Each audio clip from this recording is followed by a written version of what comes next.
রাধে রাধে। আজ মহালয়া, দেবীর আগমনী বার্তা। অজনী সম্ভবা দেবী সমস্ত দেবতাদের তেজরাশি শক্তি দিয়ে এই মূর্তির তৈরি। এই মূর্তি কেবল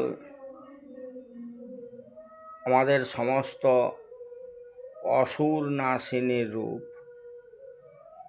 তাই আজ দেবী মহিষাসুরকে নিধন করবেন, সেই জন্যে মহালয়া, শুভ আগমনী বার্তা। এই আগমনী বার্তায় বীরেন্দ্রকৃষ্ণ ভদ্র যে মহালয়া করেছিলেন, সেই মহালয়ার সুর এখনো কানে বেজে আছে। আজকে টিভিতে মহালয়া হয়ে গেল, দেখলাম মানুষের মনোরম হচ্ছে না। তাই পুনরায় বীরেন্দ্রকৃষ্ণ ভদ্রের ক্যাসেট চালিয়ে আমরা মহালয়া শুনছি। রাধে রাধে। সকলেই দেবী নামে জয়ধ্বনি দেবেন।